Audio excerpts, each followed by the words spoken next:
안녕하세요. 네, 오랜만에 인사드립니다. 저희 다 같이 그냥 인사. 우리도 다 인사해. 네, 안녕하세요. 네, 반갑습니다. 오랜만에 또 이 씀 스튜디오에 또 대단하신 분들을 모시고 찾아뵌 황희도라고 합니다. 그냥 각자 소개를 한번 하는 걸로 할까요? 네, 이렇게. 네. 오른쪽. 대단한 사람이면 소개가 필요 없을 텐데. 네. 그러네요. 네, 대단한지 아직 조금 아니라서. 저는 김지석이라고 하고요. 어느 카메라 받을지 모르겠고요. 그린피스에서 기후 에너지 스페셜리스트로 일하고 있습니다. 반갑습니다. 네, 반갑습니다. 네. 저는 보궐로 들어온 0.5선 김성환이라고 하고요. 이 국회에 들어올 때만 해도 지구를 지키는 일, 기후위기로부터 지구를 지키는 일을 열심히 해보려고 했는데 당대표 비서실장을 겸하다 보니까 지구를 잘 못 지키고 있어서 늘 미안한 마음으로 국회의원 활동을 하고 있습니다. 김성환입니다. 반갑습니다. 반갑습니다. 안녕하세요. 저는 이번에 8번째로 민주당에 영입되게 된 이소영 변호사라고 합니다. 2달 전까지는 환경운동가, 기후운동가로서 기후변화를 막기 위해서 이제 노력하던 사람이었고, 지금은 이제 한 달 차 정치인입니다. 네, 반갑습니다. 네. 정치가 별건가? 뭐. 네. 근데 저도 장성만 되면 뭐. 정치를 한다고 보기엔 되게 애매한데 정말 다들 고생이 많으시구나. 이게 밖에서 보는 거랑 정말 다르구나라는 걸 많이 느끼고 있고, 일단 진짜 앞으로도 또 많은 역할 부탁드리는데, 일단 오늘 저희가 모이게 된 이유가 아까 뭐 말씀해 주셨지만 기후변화 문제잖아요. 그래서 일단 주제에 들어가기 앞서 다들 인지는 하고 있는 것 같아요. 저도 제 주위 친구들부터 시작해서 뭐 환경 문제 심각하다는 알고 있고, 또 기후변화 문제도 우리가 심각하다고 하는데, 항상 어떤 현안이라든지 청년들 같은 경우에는 특히 눈앞에 놓인 스펙이나 뭐 취업 문제 이런 거에 항상 그 뒷전으로 미루게 되는 것 같은데, 오늘 이 문제가 왜 심각한가, 왜 우리가 관심을 가져야 되는가를 좀 낱낱이 한번 파헤쳐보는 시간을 가지겠습니다. 네, 다들 인지하고 있다고 이렇게 말씀하셨는데, 혹시 제가 질문 하나 드리면 어떻게 인지하고 계신가요? 기후변화 문제는? 그냥 심각하다. 어떻게 생각한가요? 그러니까 이게 우리의 인지하는 그냥 정말 모르는 일반인 입장에선 뭐 환경 문제 심각하다 해서 뭐 예를 들어서 빨대 같은 경우에도 이게 막 거북이 코에 막 이렇게 박혀 있는 동영상 같은 거 보고 충격을 받는데, 그리고 나서 카페 가면 또 다 빨대 쓰고 대부분 그러거든요. 그러니까 이게 내 문제가 아니라고 생각하는 것 같아요. 그리고 지금 뭐 다가오는 미세먼지 같은 경우에도 그냥 정치권에다가 욕을 하고 이러면 알아서 해결해야지, 약간 이런 식으로 쉽게 얘기를 하는데, 사실 그 뒤에 얽힌, 저도 잠깐이지만 환경재단에서 좀 일을 했었거든요. 근데 잘 몰라요. 근데도 잘 모르거든요. 그러시면 어떡해요? 왜냐면 갑자기 사회자가 바뀐 것 같아요.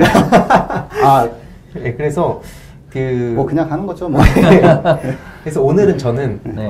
저도 이제 그런 기후변화에 대해서 이렇게 건너서 보긴 했지만, 저도 사실상 이런 깊은 내용들은 정말 모르거든요. 그리고 그거를 또 주위 얘기하다 보면 오히려 더 화를 내고 도망가는 친구들이 좀 더 많았던 것 같아요. 그래서 그런 내용들을 오늘 최대한 알기 쉽게 보시는 분들께 전해드릴 예정이고요. 일단은 들어가기 앞서서 세 분이 친분이 있다고 알고 있어요. 지금 이렇게 뭐 어떻게 알게 된 사이인지 여쭤봐도 될까요? 저와의 인연은 지석 선생님이 말씀해 주시는 게 좋을 것 같은데요.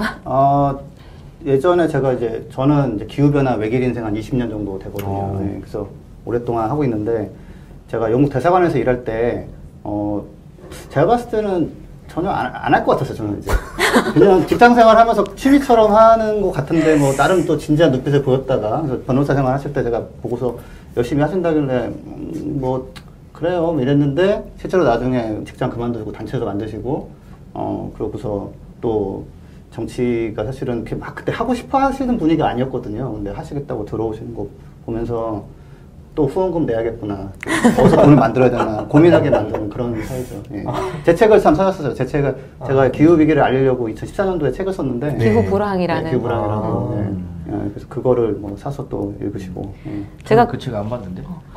제가 그 책을 그때 20권 넘게 사가지고 주변 사람들한테 많이 선물을 했었어요.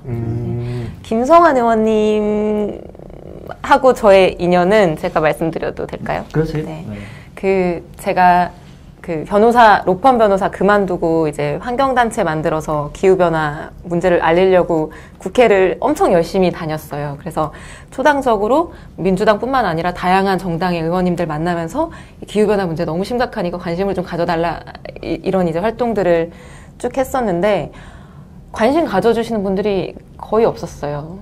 많지 않았고, 이거를 정말 내 문제, 내 이슈, 내가 해결을 해야 될 문제로 인식하고 이제 같은 테이블에 앉아주시는 이제 의원님이 잘 안 계셨었거든요. 근데 김성환 의원님께서 보궐선거로 이렇게 짠 하고 나타나신 거예요. 네. 그래서 나는 지구를 살리는 정치를 하고 싶다. 기후변화가 정말 나의 가장 중요한 문제다. 이렇게 하시는 첫 번째 정치인을 제가 만난 거예요. 그래서 그때 너무 감사하기도 하고 신기하기도 하고 그래서 이제 찾아갔었죠. 네.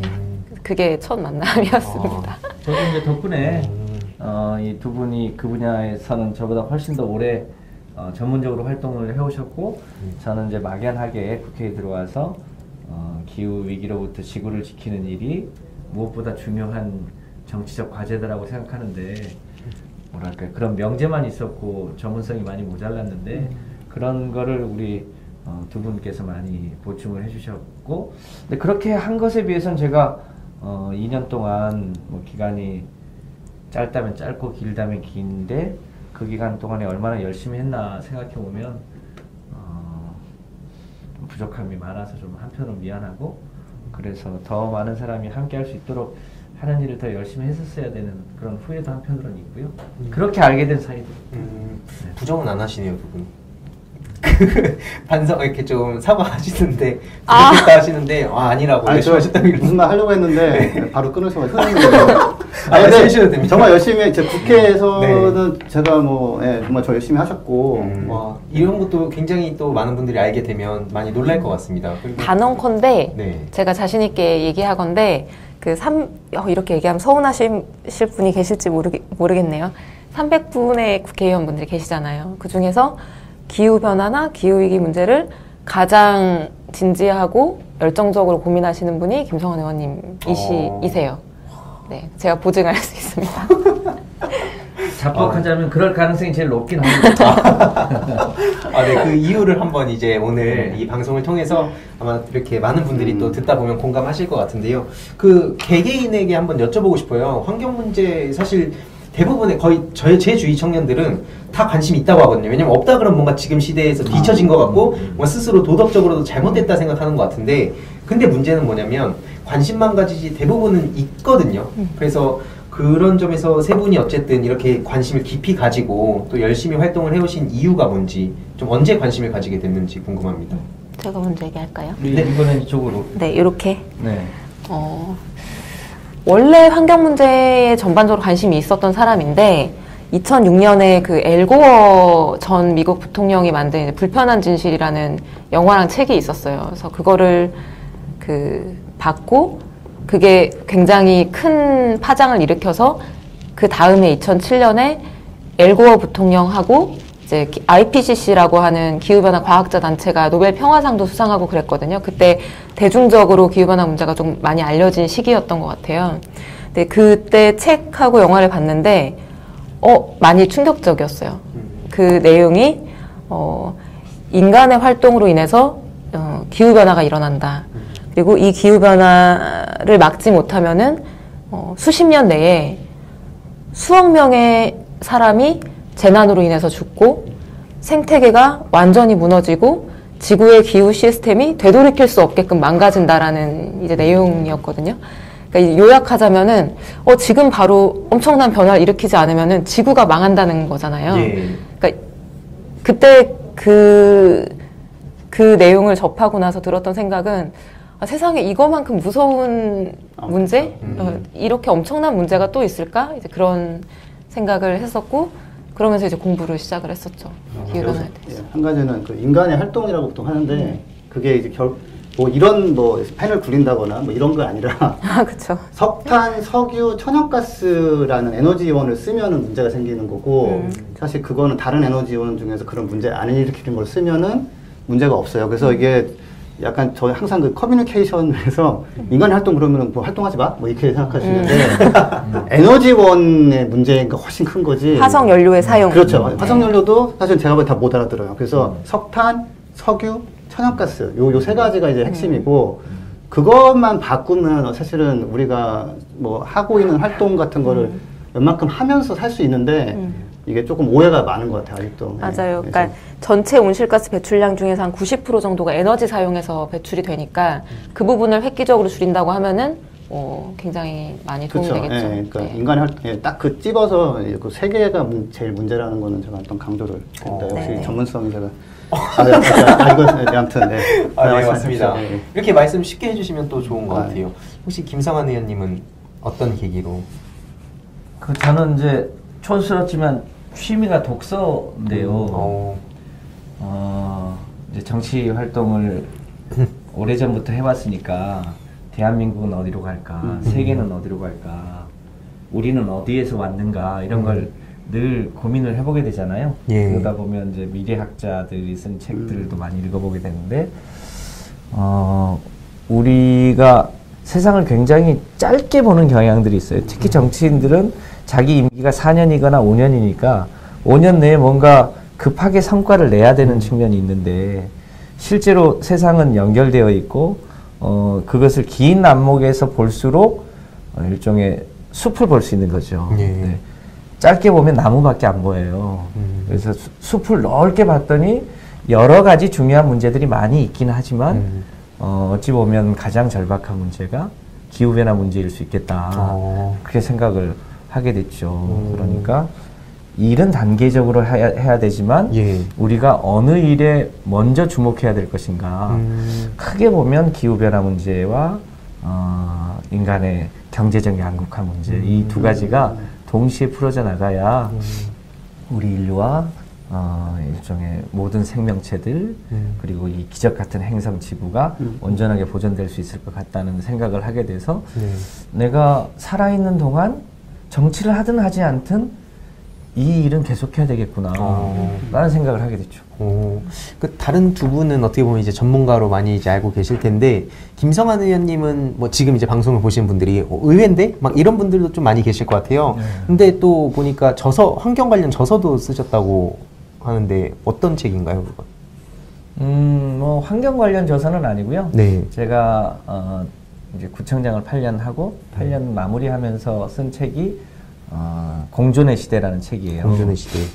그 이제 과거 그러니까 2차 세계대전 직후부터 1980년대까지를 보통 이제 복지국가 시대라고 해요. 예. 세금도 많이 걷었고 정부의 활동이 컸는데 그 반작용으로 1980년부터 최근까지를 신자유주의 시대라고 하거든요. 예. 근데 그 신자유주의 시대가 2008년 세계 금융위기를 맞이하면서 신자유주의가 끝났다고들 얘기를 하는데 그러면 그 다음 시대를 무엇라고 할 것인가 라고 할 때 사람들은 그 금융위기가 왔을 때 신자유주의는 끝났다는 것에 대해서 대부분 동의를 하지만 그 다음 시대를 규정하고 그 시대에 맞게 살아가려고 하는 노력은 지금 잘 못하고 있거든요.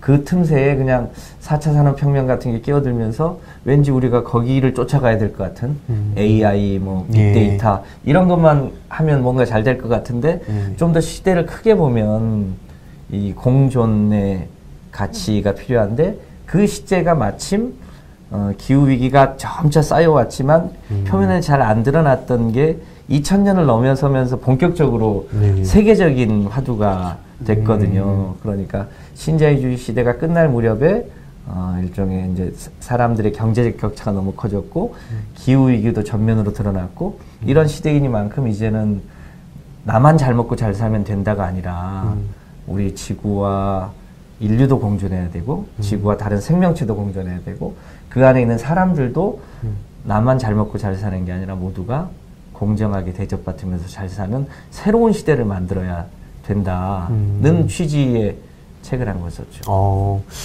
이런 환경 관련 법안이나 뭐 이런 것도 뭐 내신 게 있으신가요? 와서 보니까요. 네. 우리나라는 지금 얘기한 대로 소위 석탄과 석유 이런 예. 이제 탄소 에너지가 굉장히 많이 쓰이고 있고 원자력도 많이 쓰이고 있는데 이걸 대체하려면 소위 재생에너지를 늘려야 되거든요. 예. 근데 재생에너지가요, 우리나라는 국제기구에서 쓰는 재생에너지랑 통계 자체가 달라요. 신재생에너지. 예, 우리는 신재생에너지라고 부르는데 이 신이라고 하는 에너지 속에는 예를 들면 서울의 목동하고 상계동에 쓰레기 소각장이 있거든요. 예. 이 쓰레기 소각장에서 만들어진 열도 신재생에너지에 포함돼요. 근데 국제적인 통계에는 그런 게 다 빠거든요. 연료전지에서 생산된 에너지라든지 이런 건 다 다른 나라에서는 빼는데 우리나라는 그 통계를 다 포함해서 마치 재생에너지가 꽤 되는 것처럼 그러니까 통계 자체에 오류가 있는 거예요. 그 문재인 대통령이 되시면서 2030년까지 재생에너지 비중을 20%까지 높이겠다고 했는데 통계상 우리나라가 이미 8.7%인가로 돼 있는 거예요. 예. 근데 여기에 쓰레기 소각열 같은 걸 다 빼내니까요. 3%가 채 안 되는 거예요. OECD 국가 중에 꼴찌인 거죠. 이런 이제 통계를 바로잡는 일, 그리고 재생에너지를 늘리려면 현재와 같은 에너지 전달 체계는 잘 안 되거든요. 그래서 에너지를 직접 구매할 수 있는 뭐 시스템을 바꾸는 일 등등 여러 가지 이제 법안을 제안하고 하는데 네. 아직까지 우리 사회가 이것을 수용할 수 있는 준비가 좀 모자라서 아직 법안이 이제 국회 본회의를 통과하지 못하고 있습니다. 굉장히 그런 공감대 형성도 앞으로 여야를 떠나서 되게 중요하겠네요. 그러면 지금 좀 다른 두 분께 또 여쭤볼 텐데 먼저 이소영 변호사님께 저 이거 왜 이 하게 됐는지 저 안 물어보셨는데. 아 그래요? 그 이따가 필살기로 물어보려고 했는데. 아 진짜요? 네. 지금 그냥 말씀해 주셔도 돼요. 잘 넘어가시네. 넘어가듯이. 아닙니다. 네. 저는 93년도에 고등학교 졸업반 때 다큐멘터리를 하나 봤는데 그때 이게 핵전쟁에 대한 두려움이 있었잖아요. 냉전 시대라서. 핵전쟁만큼의 피해가 올 수 있다는 거예요. 기후변화. 네네. 지금 나이가 어떻게 되시죠? 저 이제 30살. 예, 그러면은 이대로 가면은 기후변화 그대로 가면 굉장히 험한 꼴을 보시면서. 그러니까 저희 또래들은 그걸 볼 수밖에 없고. 충분히 보실 수 있어요. 예를 들어서 올해만 해도 내가 스키를 타고 싶다거나 뭐 내가 썰매 지지는 거 좋아한다 이러면은. 네. 뭐 못하는 거죠. 오늘 뉴스 보니까 프랑스에서는 스키장을 계속 돌리려고 헬기로 눈을 퍼다가 지금 쏟아붓고 있어요. 약간 좀 정신 나간 짓인데, 뭐 이제 그런 산천어 축제 이런 것도 안 됐죠. 그리고 그다음에 좀 예를 들어서 사람들은 이제 저는 다른 사람도 모르겠지만 저만이라도 잘 먹고 잘 살고 싶은 욕망이 있을 수 있는데 기후 변화가 오면 그것도 아무도 그렇게 할 수가 없어요. 그래서 이 문제는 해결 못하면 사실 뭐 될 수 있는 게 거의 없다 싶고 저도 아버지가 이제 좀 이렇게 돌아가셔가지고 그러니까 약간 뭐 하고 사는 게 뭐 내일 죽어도 괜찮을까 뭐 하다 보니까 이쪽 일을 해야겠구나 해가지고 하다 보면 저는 이제 막 빵빵 터질 줄 알았는데 20년째 하고 있는데 참 만만치 않네요. 근데 오늘 아침에 제프 베조스라고 아마존 그 CEO 있잖아요. 예. 11조 원의 기금을 마련해가지고 기후변화 해결에 나선다고. 11조. 예, 자기 재산의 8% 정도 되는 거예요. 너무 많네. 예. 그리고 이제 작년에 이제 금융기관들이 이제 많이 나서거든요.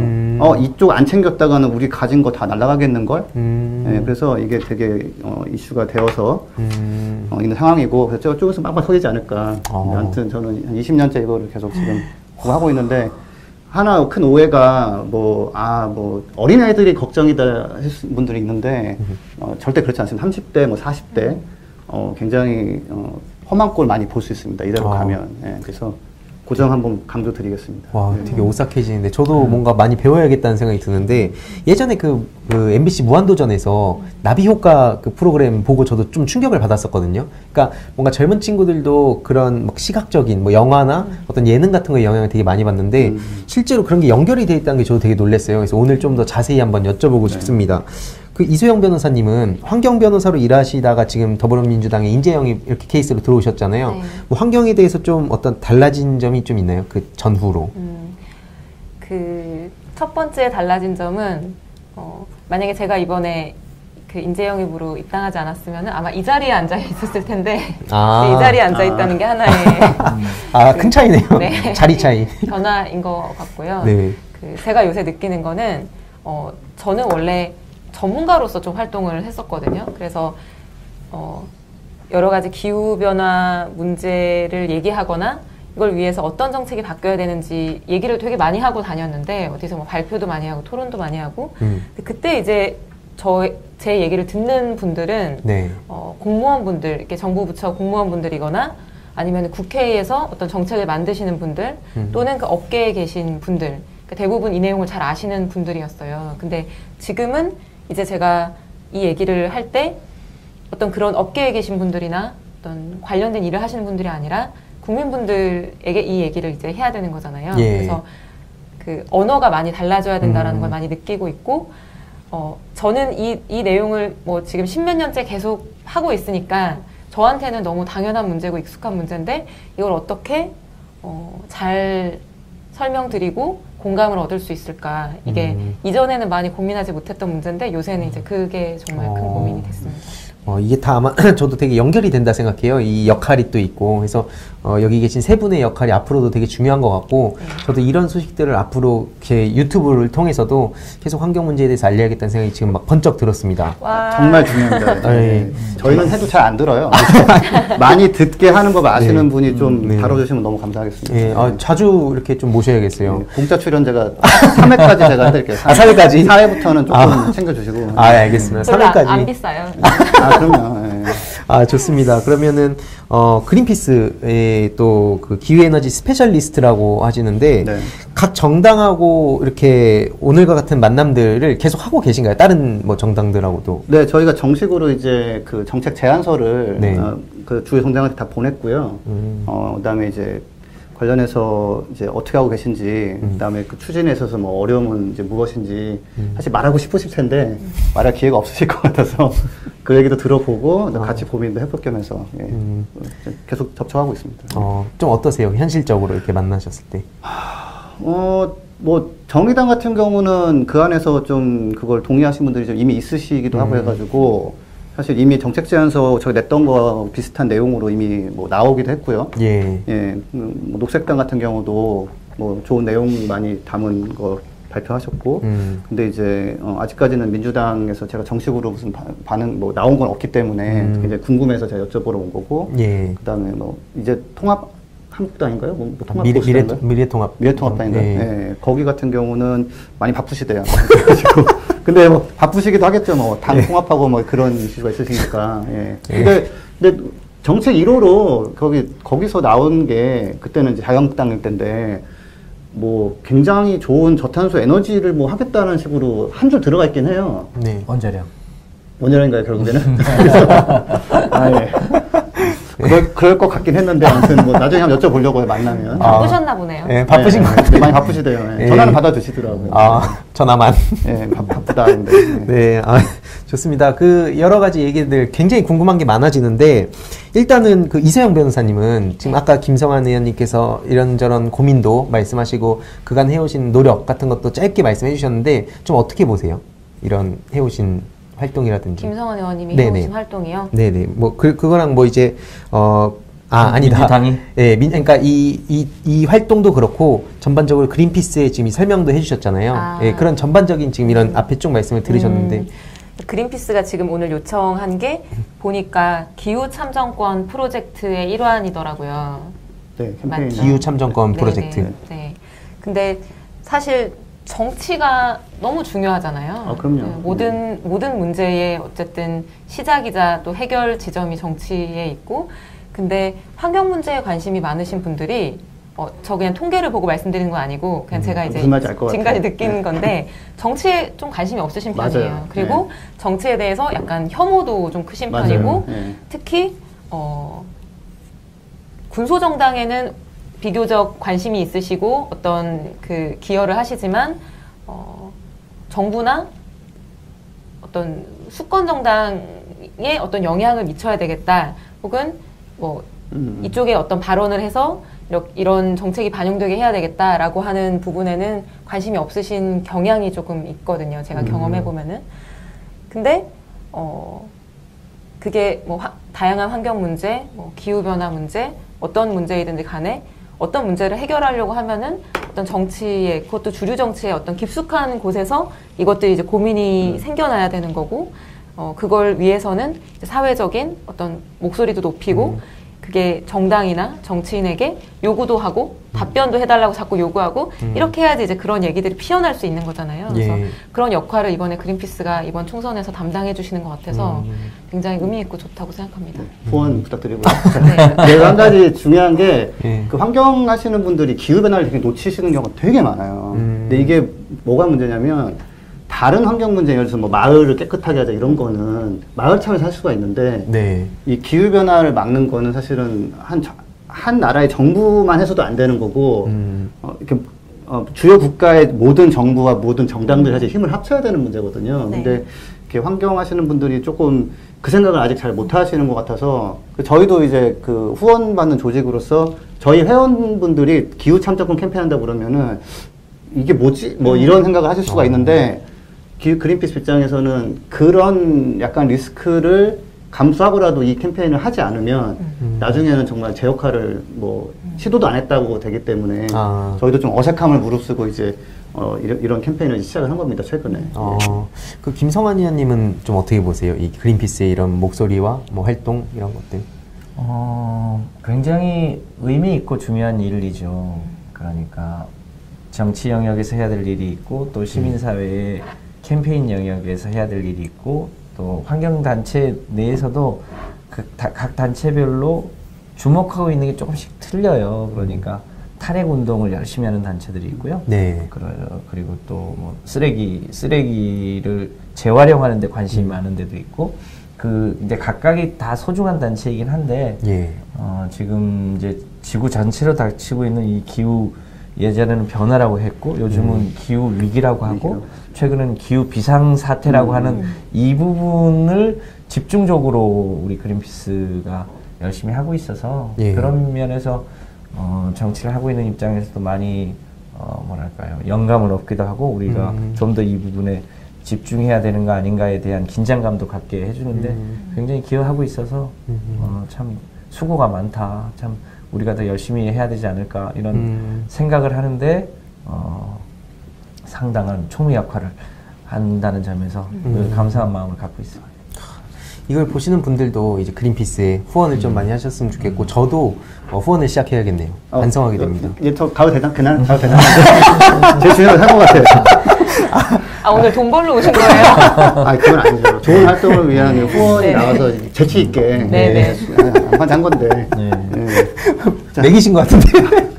네, 아무튼 좋습니다. 저도 되게 많이 반성하게 돼요. 알고는 있지만, 사실, 막 용어라든가, 막 또 퍼센트 나오고 이러면 되게 복잡하더라고요, 사실. 그래서 저처럼 어떻게 보면 환경재단에서 잠깐 일은 했지만, 그럼에도 불구하고 되게 외면하게 되는데, 솔직히. 머릿속으로 인지만 하면서 합리화를 시키게 되는 것 같아요. 이 정도 관심 가지고 뭐 빨대 안 쓰면 되지만, 이 정도 수준에 멈춰 있는데, 이 기후변화가 결국에는 앞에 쭉 말씀 들어보면 진짜 여야 이런 걸 다 떠나서 우리 모든 그 인간으로서 여기에 관심을 가지고 개개인이 노력을 하지 않으면 절대 바꿀 수 없다. 이거는 뭐 문재인 정부나 뭐 어떤 다른 정부의 문제가 아니라 진짜 이 인간으로서 우리가 다 관심을 가져야 된다는 걸 좀 느낄 수 있었던 것 같습니다. 와. 저도 가봐도 될까요? 그러면 좀 더 들어가 보고 싶은데 저는 제 이제 일반 청년들 사이에서의 그 관심도가 많이 떨어진다라고 말씀드렸잖아요. 그러니까 인지는 하고 있지만 근데 이제 세 분께서도 정말 다양한 분들을 만나셨을 거고 그분들께도 이런 얘기들을 좀 그러니까 솔직하게 좀 전달하셨는지 뭐 어떤 반응이라든지 이런 게 좀 궁금한데요. 이렇게 순서대로. 네, 저는 진짜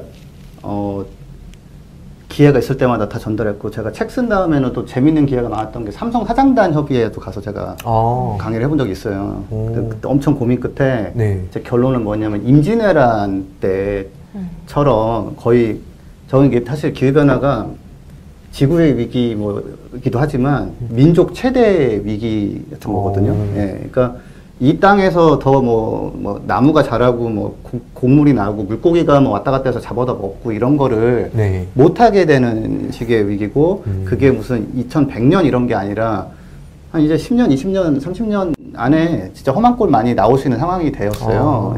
그래서 30년 후에 지금 3년까지 안 가도 될 것 같아요. 30년 후에 제주도랑 부산이 이란하고 비슷한 기후가 된다고 지금 분석이 있지 않나요? 네. 근데 이제 그거를 이제 아열 때처럼 되면은 낭만적으로 망고 맛있겠다 생각하시고 있는데 문제는 그게 아니라 바나나도 그냥 먹고. 그게 아니라 우리가 알고 있던 식물들 이런 거 다 죽어 없어지고 이게 완전히 열대가 될 수도 없어요. 또 우리나라는. 그러니까 지금도 사실은 개구리가 일찍 깨웠다가 지금 며칠 좀 추워서 걔도 어떻게 되는지 모르겠어요. 제가 솔직히 그런 거 걱정스리거든요. 막 깨어났는데 이젠 된 거야 하는데 갑자기 추워져 버리면 사는지 못 사는지 모르겠는데 뭐 별일이 다 있어요. 바다가 산성화 돼가지고 굴이 뭐 못 자란다든지 등등. 그래서 근데 이 전달했을 때 이대로 잘 전달되는 경우는 사실 별로 없고 아 그렇군요. 네 열심히 힘써주세요라고 이제 가시는데 저는 이제 전쟁 났다고 이제 얘기를 해도 이거를 저 사람은 참 열심히 사는구나 이렇게 보시는 것 같아서 저는 사실은 그 머리 안에 그런 거를 약간 위기감을 타고나는 것 같은데 그게 안 타고나시는 분들은 이게 받아들이기가 좀 어려우실 것 같고 제가 많이 너무 길게 했는데 하나 강조해 주면 제프 베조스가 네. 자기 돈의 8% 네. 이퀄 11조 원 네. 그런 거를 쏟아 부어야 되겠다고 결심하는 네. 정도의 문제라는 거를 좀 강조를 드립니다. 이거를 기후를 잃은 자 모든 거를 잃습니다. 네. 추후에 8% 기부하실 거세요? 저는 사실 지금 제 재산에 네. 뭐 한 200%를 빌려다가 태양광 발전소도 만들고 예, 전기차도 사가지고 막 주변에 팔러 다니고 뭐 그러고 있어요. 저는 진짜 저 8%야 저는 한 200~300% 정도 제가 쏟아붓고 있습니다. 예전에 투자자셨는데 나중에 또 투자하시더라고요. 근데 어쨌거나 예, 저는 8% 이상 하고 있어요. 그거는 제가 사는 거 아시는 분들 아실 거예요. 8%는 저는 뭐 예. 이 다음으로 넘어가기 전에 짧게만 보면 되게 이 사회를 보면서 가끔 안타까웠던 게 예를 들어서 200~300%의 노력을 하시면 누군가는 그럼 난 안 해도 되겠다. 약간 이런 맞아요. 그런 게 참 맞아요. 되게 그래서 때로는 이런 맞아요. 거를 공개 안 하는 것도 좀 좋지 않을까. 막 이렇게 힘들다. 눈물도 흘리시고. 근데 제 개인적인 생각이었습니다. 솔직하게 그러니까 저는 예전에는 그 재밌게도 해봤어요. 네. 그 사람들 그럼 재밌다고 생각하고 넘어가요. 그러니까 뭘 해도 막 재밌게도 얘기하고 네. 진짜 울컥하면 울컥하게도 얘기하고 네. 있는 그대로 전달하자면 제가 아이 둘이 있거든요. 네. 보면서 사실 되게 좀 마음이 많이 아파요. 네, 너무 안 좋은 미래가 지금 이미 예정돼 있기 때문에 제가 부정적인 얘기와 긍정적인 얘기를 좀 섞어서 하면 예. 지금 우리 인류는 실제로 딱 이 냄비 속의 개구리와 같다고 그래요. 이거 실제로 실험을 한 건데 네. 상온에 그러니까 뚜껑이 열린 개구리를 상온에 집어넣고 네. 밑에서 불을 천천히 달구면 물이 뜨거워지면 개구리가 튀어나가야 될 것 같은데 예. 그 안에서 천천히 뜨거워지니까 그 변화를 느끼지 못하고 그 안에서 실제로 튀어나가지 않고 삶아 죽었다는 거거든요. 우리 인류가 최근에는 이제 이산화탄소 농도가 현재 400ppm을 넘었는데 16 정도 됐더라고요. 네. 1년에 2ppm 내지 최근에는 3ppm씩 올라가고 있어요. 근데 그게 굉장히 천천히 올라가는 거죠. 근데 지구 전체사로 보면 엄청나게 빠른 속도로 완전 수직 상승하고 있죠. 그래서 우리가 이대로 가면 개구리처럼 이제 멸종의 주인공이 될 수 있다는 이제 상황이고요. 근데 그것이 이제 최근 들어서는 먼 미래의 문제가 아니라 지금 당장의 문제라고 느끼고 있는 나라가 굉장히 빠르게 늘어나고 있어서 유럽의 대부분의 국가들은 이 문제를 매우 빨리 해결하자고 하면서 국가 정책 전반에 있어서 가장 중요한 의제로 다루고 있고요. 네, 예. 미국이 아주 극명하게 다른데 미국의 공화당의 지금 대통령이자 대선 후보인 트럼프 같은 경우는 여전히 기후변화를 부정하고 있고 미국의 민주당은 모든 대선 후보가 기후위기를 해결하겠다고 하는 강도는 약간 차이가 있지만 일종의 첫 번째 아젠다로 삼을 만큼 세계적으로는 굉장히 주요한 의제가 되어 있고 그게 이제 우리나라로 밀려 들어가고 있는 중이죠. 가장 큰 변화가 이런 거예요. 일종의 재생에너지를 100% 쓰겠다고 하는 기업들이 굉장히 빨리 늘어나고 있거든요. 예. 그러니까 우리가 아는 구글이나 애플이나 BMW 같은 회사들이 우리 회사에서 쓰는 모든 에너지는 재생에너지로 하겠다고 하면서 우리 회사에 납품하는 업체도 재생에너지로 물건을 생산하지 않으면 이제는 납품을 받지 않겠다고 하는 경고의 메시지를 보내고 있고 실제로 실행하는 단계로 가고 있어요. 그 회사들이 삼성에서 반도체를 그리고 LG에서 배터리를 수입하는데 그런 메시지를 내고 있거든요. 그러니까 이제는 그게 이상이거나 도덕적인 구호의 문제가 아니라 예. 실제로 우리 산업 영역에 직접 영향을 미치고 있는 거여서 이제는 피해갈 수 없고 그리고 미래의 문제가 아니고 당장 우리 산업과 일자리와 그리고 인류의 생존이 다 유기적으로 연결되어 있는 거라 그야말로 정치가 이 전체적인 구조를 이해하고 이 문제를 빨리 해결하지 않으면 안 되는 그런 단계까지 지금 이르러 있는 거죠. 이수영 변호사님께 여쭤보기 전에 아까 이산화탄소 400ppm, 416ppm 말씀하셨는데 이런 질문도 있을 것 같아요. 그러면 몇 정도가 정상인지를 알아야 이게 대략 이게 심각하다 할 것 같은데 보통 어느 정도가 좀 표준이라고 해야 되나요? 350ppm. 350ppm. 보통 얘기하죠. 그러니까 그건 이제 제가 좀 설명을 하면 이 지구상에 우리가 46억 년짜리 지구에 살고 있잖아요. 대략 초기에 8억 년 동안은 생물이 안 살았고 생물이 산 거는 38억 년 전부터 생물이 있었고 그리고 생물종이 늘어나기 시작한 건 5억 년 전부터 폭발적으로 늘어나기 시작해요. 그리고 지금보다 산소 농도가 조금 더 높을 때가 있었지만 그 5억 년 전부터의 대기의 농도에 부침이 있거든요. 근데 이제 최근만 놓고 보면 산업혁명이 본격화돼서 석탄과 석유를 쓰기 이전에는 지구상의 이산화탄소 농도가 단 한 번도 280ppm을 넘어본 적이 없어요. 한 번도. 그런데 지금 거기다가 거의 한 130%포인트 이상 넘어버린 거예요. 그런데 여기서 얘기하는 350ppm은 이미 우리가 넘었거든요. 그렇지만 우리가 견딜 수 있는 일종의 최고치 수준이에요. 그러니까 이미 그걸 넘었고 그 버틸 수 있는 최고치가 280 이하로 내려가는 게 훨씬 좋긴 하나 최소한 350ppm 이하로 낮춰야 한다는 게 지금 과학자들의 모두의 주장입니다. 되게 솔직하게 말씀하시네요. 그러니까 이게 진짜 이미 넘었습니다. 그러니까 사실은 그 기후 변화의 아버지라고 불리는 제임스 한슨이라는 박사분이 원래는 한 400에서 450까지도 괜찮을 것 같다라고 했었어요.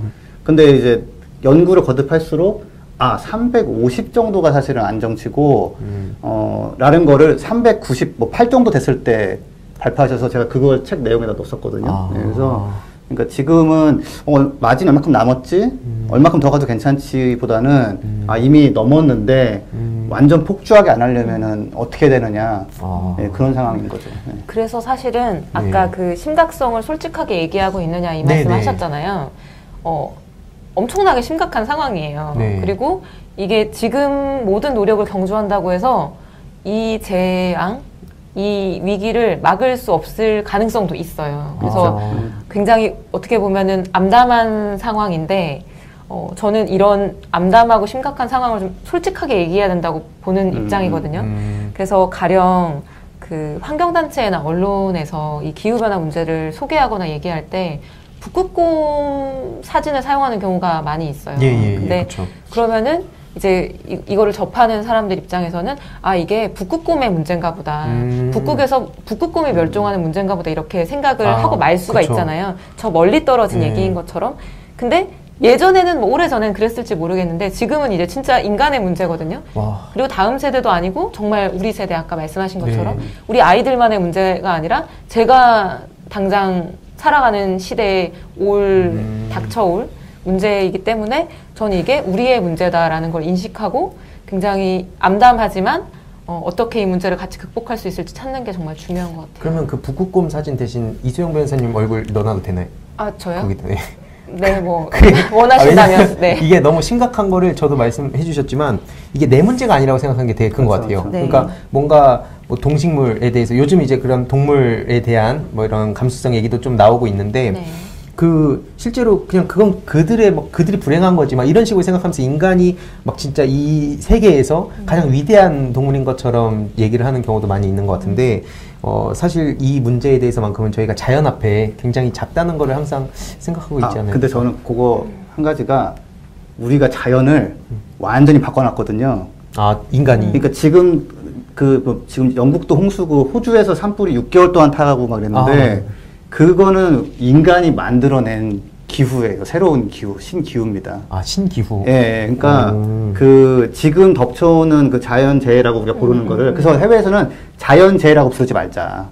이거는 인간이 폭주시켜 놓은 기후 때문에 심해진 거기 때문에 그 오해를 불러일으킬 수 있으니까 그게 부르지 말자라고 그러고 아까 제가 약간 이제 우울해지거나 울컥해지면은 저도 알거든요. 그거 들었을 때 부담스럽잖아요, 사실은. 예, 그래서 근데 요즘은 BBC나 가디언즈 이런 외신에서 네. 기후에 대한 기사가 나오면 밑에 이렇게 이걸 읽고 나서 우울감을 느끼면 이런 그건 기후 우울증이라는 건데 이런 거를 통해서 한번 해소를 해보는 게 좋다.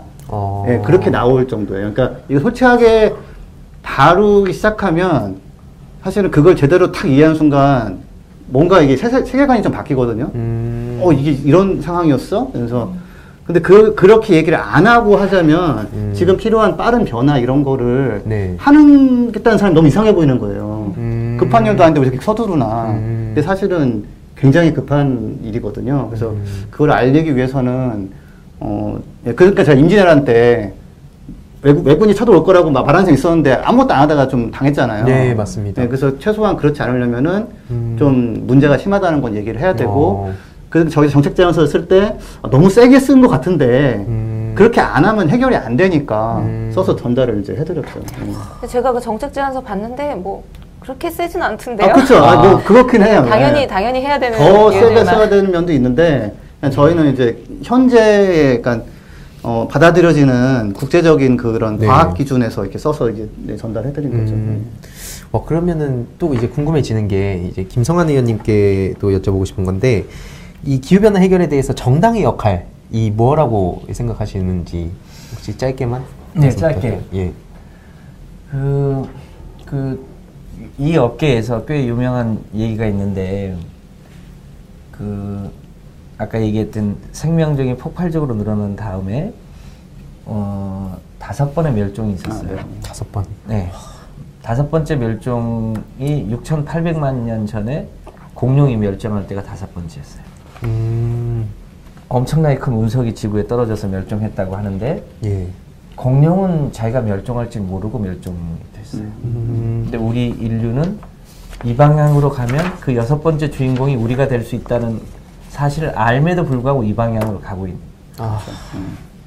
어떻게 해결할 거냐? 지금 많은 소위 이성적인 과학자들과 많은 이성적인 정치인들은 늦어도 2050년까지 우리가 쓰고 있는 모든 에너지원에서 소위 탄소로부터 에너지를 얻지 말고 햇빛과 바람의 에너지로 전체 에너지원을 바꾼다. 2050년까지.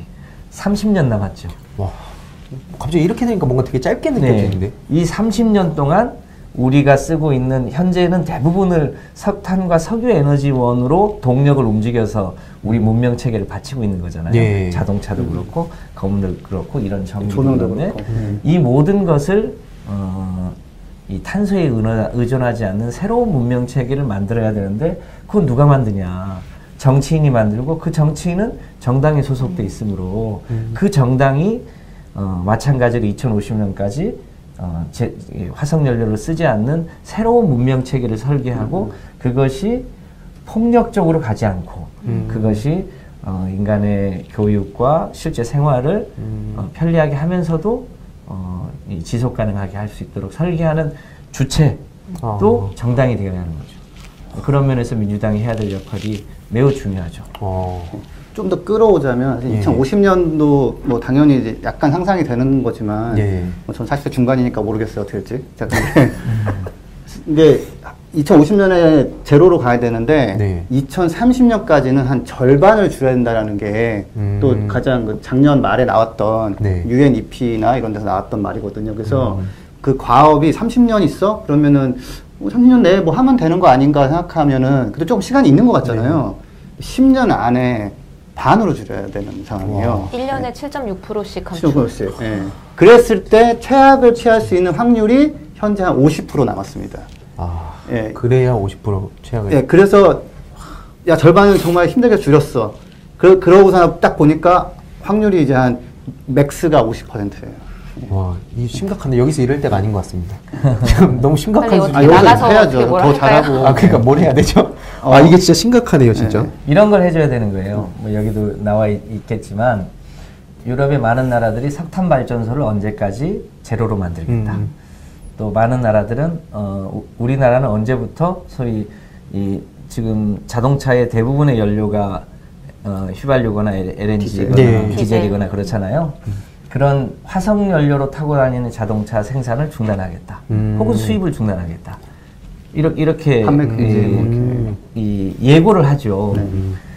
그 정치가 해줘야 될 역할은 내일부터 하지 마 이러면 경제가 굉장히 어려워지잖아요. 근데 대체로 10년 혹은 20년 후에 그때부터는 안 되니 미리미리 준비해 라고 하는 메시지를 주고 그것에 대해서 대비할 수 있도록 예산을 재배분하고 이런 역할을 해주는 게 정당의 역할이죠. 대한민국도 그렇게 해야 되는데 지금 여전히 주저주저 하고 있고 노무현 대통령이 될 때 2030년까지 전체 에너지의 20%를 재생에너지로 하겠다고 하는 소위 3020 정책을 발표해요. 네네. 그게 이제 3년 전이죠. 그때만 해도 문재인 문재인 대통령, 예. 노무현이라고 했어요? 네. 문재인 대통령께서 죄송해요. 당시 발표할 때만 해도 그것도 굉장히 많은 것처럼 보여졌어요. 그렇죠. 그런데 지금 지구 위기 전체로 보면 네. 뭐랄까 굉장히 그 목표치가 낮은 거예요. 그러니까 그 말씀하신 대로 2030년까지도 훨씬 더 목표치를 높여서 수정해야 하고요. 당연히 2050년까지는 우리나라도 유럽이나 미국에서 지금 제안하는 것처럼 네. 완전히 이 탈탄소의 새로운 문명 체계를 만들어야 되는 숙제가 있는 거죠. 이게 다른 영역도 그렇지만 막 왜 재조명된다 그러잖아요. 이게 막 성견지명이라고 옛날에 막 몇십 년 전에 어떤 정치인이 이런 걸 해놔서 지금 우리가 그 혜택이 이제 오는 거다 막 이런 것처럼 이것도 어떻게 보면 진짜 미래를 준비하는 거지만 현실이라고 생각하거든요. 언젠가 다가올 테니까. 근데 참 정치라는 게 그런 게 어려운 것 같아요. 지금 예를 들어서 정치인이 재선이 되려면 지금 눈앞에 있는 어떤 임팩트 있는 걸 통해서 막 이름도 알리고 또 그런 거에 사람들이 와 지금 잘한다 하는데 실질적으로 만약에 진짜 미래를 준비하는 사람들은 보통 부각을 못 받으니까 막 그런 딜레마도 되게 많을 것 같고 그러니까 확실히 이런 걸 보면서 아 이게 정치도 진짜 어렵지만 우리 국민들도 이거에 관심을 더 가져야 된다. 그러니까 이 환경 문제뿐만 아니라 정치 전반에 관심을 가져야 이런 내용을 알고 이 사람이 미래를 준비하고 그런 것들을 알 테니까 정말 저도 어떻게 보면 되게 무서운데 이런 소식들을 어떻게 하면 더 많이 알릴까라는 생각도 진짜 많이 드는 것 같아요. 진짜 되게 무섭네요, 딴 거보다. 제가 사례가 한 가지만 있어요. 한 가지만 말씀드리고 제가 구청장 때 네. 저희 지역에 화석연료를 거의 쓰지 않는 주택을 하나 만들었어요. 에너지 제로 주택이라고 해서 냉방, 난방, 급탕, 온수, 환기 분야에 예. 화석연료를 쓰지 않은 주택을 121세대 규모로 만들었거든요. 근데 그걸 처음 짓는다고 하니까 거기에는 분양을 하면 로또가 되니까 임대로 설계를 했어요. 예. 그랬더니 왜 임대주택을 짓냐고 동네 주민들이 특히 그 근처의 분들이 저를 낙선시키겠다고 했어요. 그런데 그 주택이 지어졌고 대통령님이 오셔서 직접 입주 축하도 해주고 그래서 지금은 그 주택이 화석연료를 쓰지 않는 기후 위기에 대응하는 굉장히 모범적인 주택으로 여러 군데에서 견학을 와요. 그러니까 그런 이제 고통을 넘어서는 지점들이 필요한 거죠. 그게 당장 눈앞에 주민들이 반대한다고 해서 그때 만약에 포기했었으면 굉장히 후퇴했겠죠. 그리고 그것들이 어느 순간 되면 저는 대한민국도 굉장히 큰 정치적 성과가 될 수 있을 거다라고 생각을 합니다. 네. 저는 아까 네. 그 약간 농담 반 진담 반을 하려고 했었는데 네네. 어떻게 해야 되죠? 이렇게 말씀을 하시길래 네네. 이렇게 그 기후 변화 문제를 심각하게 여기는 정치인들에게 관심을 가져주세요라고 얘기하려고 했어요. 이렇게 또 미래를 위해서 이렇게 설계도 하시는 네. 분들도 근데 아니고. 이건 정말 그러니까 이게 미래이기도 한데 동시에 현재이기도 한 게 그러니까 UNEP나 이런 과학자들 딱 연구 결과는 매년 7.6% 줄이라는 거예요. 네. 근데 이제 뭐 숙제도 그렇고 뭐 시험 공부도 그렇지만은 매년 이렇게 뭐 안 할 수 있잖아요. 시간이 가버리면 네. 그다음부터는 1년에 15%를 줄여야 된다는 거예요. 한 4, 5년 허비하면. 그렇죠. 그러니까 올해는 또 놓쳤네? 미래 대비인데 내년부터 할까? 이렇게 되면은 그러면 이제 8%씩 줄여야 되고. 근데 최종 6% 줄이는 것도 네. 사실 이거는 좀 상상이 안 되는 거거든요. 소련이 붕괴할 때 전 세계 처음으로 5%가 줄었었어요. 붕괴가 될 때 5%? 네, 소련 붕괴되면서 막 세계 지수가 흔들릴 때 5% 줄었고, 다시 또 올라갔고요. 와. IMF 때나 이럴 때 한 찔끔 줄었다가 다시 또 올라갔고요. 그래서 미래 문제인데 당장 준비 안 하면은 사실은 미래에는 정말 앉아서 이런 얘기 하는 것조차도 의미가 없는 일이 되는 거라서 미래이자 현재이자 네. 이게 참 아니 근데 중요한 얘기를 꺼냈는데 결론을 맺고 넘어가 주셔야죠. 결론이 뭐죠? 네. 관심을. 당연하죠. 네. 네. 그 제가 바쁜 시간 쪼개서 지금 여기 제가 출연을 한 거라고 할까요? 아니면? 저희가 출연을 한 거 아닌가요? 네. 그렇죠. 네. 결론 그러니까 정치인에 관심을 가지셔야 됩니다. 우리 분들한테. 이소영 그 환경 분야의 전문성이 높은 이런 분들이 더 많이 국회로 들어와서 이것을 국민들에게 널리 알려서 국민들의 의식과 실천 수준을 전반적으로 빨리 높여서 해결을 해야 되잖아요. 그래서 우리 이소영 변호사 같은 분이 더 많이 국회에 진출할 수 있도록 관심과 격려가 있어야겠죠. 네. 잘 부탁드립니다. 거의 이거 방송 마무리하는 느낌인데. 아직 안 끝났어요? 조금 이제 조금 남았어요. 이제 제가 겉으로 살짝 이제 관심을 갖게 하고 이제 좀 중요한 내용들을 좀 보려 했는데 거의 끝난 것 같아갖고 조금만 더 궁금해하신 분들이 계실 것 같아요. 왜냐면 조금만 이제 핵심적인 내용들만 보겠습니다. 좀 빠르게 진행을 해야 될 것 같은데. 보니까 UNEP, IPCC 이 용어 자체가 되게 생소한 분들도 계실 텐데 그 2030년에 현재 대비 절반 수준으로 온실가스를 줄여야 한다고 요구를 하는데 우리나라는 2030년에 25% 수준에 머무르고 있다고 합니다. 그래서 박근혜 정부 때 이 목표가 정해졌고 현 정부도 같은 목표를 확정했다고 하는데 이거에 대해서 어떻게 생각하시는지 궁금합니다. 근데 이거 하나 정정해야 될 것 같은 게 아직 이번 정부에서의 온실가스 감축 목표가 확정된 거는 아닙니다. 제가 그걸 심의하는 녹색성장위원회에 이제 기후분과 담당 작년 간사 10월에 나왔던 보도에서는 25% 정도로 이렇게 로드맵 나왔다고 했었는데 그게 다시 또 보고 있나요? 그러니까 유엔에 제출하는 국가 감축 목표를 이제 NDC라고 하잖아요. 그거 이제 5년에 한 번씩 업데이트해서 제출을 하게 되는데 2015년 그 박근혜 정부에서 한 번 제출이 됐었고 방금 말씀하신 게 이제 그때 결정된 수준이고요. 이제 2020년에 5년 후죠. 2020년 올해에 이제 한 번 더 그거를 업데이트해서 제출해야 되는데 어떤 숫자로 제출할지 아직까지 거기에 대해서 확정이 된 상태는 아니고 그 지난해 말에 그 녹색성장기본법의 이제 시행령에 우리나라 온실가스 감축 목표가 정해져 있는데 그거를 그 배출 전망치 대비 몇 프로 이렇게 돼 있었던 거를 2017년 대비 몇 프로로 바꾸면서 마치 이제 그 이번 정부에서 새로운 의사결정을 한 것처럼 보일 수 있는 어떤 그 시행령 개정이 있었던 건데 사실은 그게 아직 확정된 건 아니고 올해 논의가 진행이 돼야 되는 부분이거든요. 그래서 이제 그렇습니다. 그래서 확정된 건 아닙니다. 죄송합니다. 아니요. 제가 여전히 어려운 얘기네. 네. 근데 이런 게 어떤 방식으로 그런 목표 같은 걸 좀 정해지는지 막 이렇게 그리고 방식도 되게 좀 궁금하고. 참고로 말씀드리면 이래요. 우리 지금 지구상에 1년에 우리가 석탄과 석유를 쓰면서 대기 중에 배출되는 이산화탄소 총량이 지금 한 370억 톤쯤 돼요.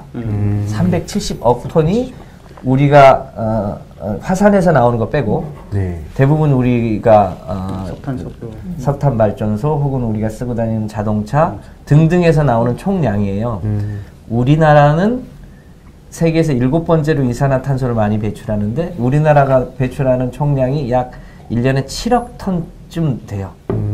이산화탄소 배출 총량이. 그러니까 이 총량을 어떤 시기까지 얼마나 줄일 거냐인데 우리나라는 지난번에 파리 협약에 제출하기를 우리나라는 계속 성장함으로 계속 에너지가 더 들 거고 이산화탄소 총량이 더 늘어날 건데 이 총량이 늘어나는 것을 예측하여 37%를 줄이겠다고 파리에 보고를 한 거예요. 다른 나라는 현재 기준으로 60%를 줄이겠다, 70%를 줄이겠다 이렇게 보고를 했는데 네. 우리는 더 늘어날 것을 전제하여 요만큼 줄이겠다고 하니까 실제로는 얼마 안 줄이는 그래서 우리나라를 다른 그러니까 유럽의 많은 나라들은 특히 기후 분야에서 우리나라를 그래서 기후 악당 국가라고 불러요.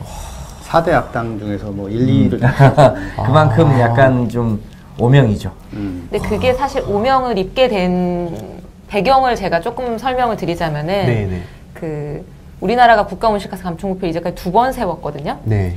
감축 목표라는 거는 언제까지 어떻게 줄이겠다고 하는 그 연도가 중요하잖아요. 네네. 그래서 처음 목표를 수립한 게 2009년도 이명박 정부 때죠.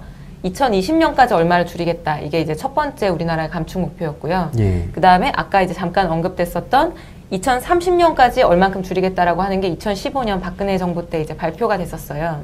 근데 2009년에 그때는 국제 협약에 따라서 우리가 감축 의무가 있었던 때는 아님에도 불구하고 감축을 하겠다 이렇게 선언은 했단 말이에요. 국제사회에.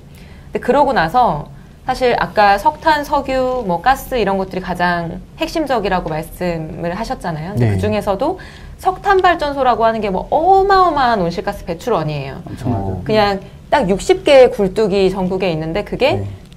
뭐 국가 온실가스 감축 목표 전체의 30%를 배출할 정도로 이제 단위 배출량이 큰 시설인데 그 이명박 정부 때 온실가스 감축할 거야, 우리 녹색 성장할 거야, 이제 이런 캐치프레이즈를 걸어놓고서는 그 석탄화력 발전소 엄청나게 큰 석탄화력 발전소 20개를 추가로 인허가를 해주게 돼요.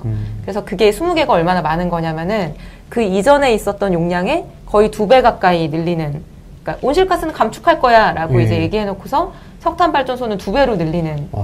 그리고 이제 온실가스 감축할 거야 하면서 또 이제 클린 디젤이나 이런 정책을 통해서 또 내연기 관찰을 많이 늘리는 이제 이런 정책들을 폈었거든요. 근데 자동차도 사실 한 번 사면은 뭐 10몇 년 타잖아요. 예. 그리고 석탄 발전소가 한 번 이제 발전소를 지을 때 4조 원, 5조 원 정도가 들어가요.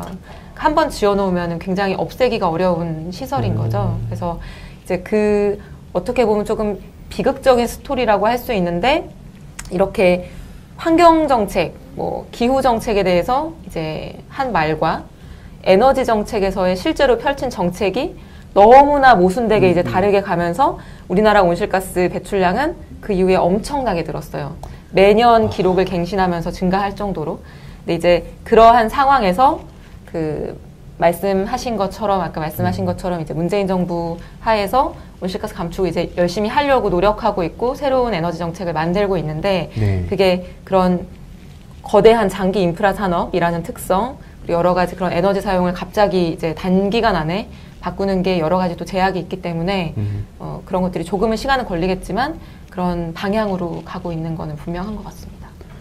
시간을 이제 확 줄여야죠 이제. 네. 워낙 상황이 그러니까 이게 기후변화 목표 이거는 그냥 과학적으로 이걸 안 하면은 이제 넘어간다 이거라서 협상할 수 있는 부분이 참 없더라고요 이 부분은. 예, 물론 협상한다면은 나는 모르겠다 니들 알아서 하면서 이렇게 무책임하게 할 수는 있는데 네.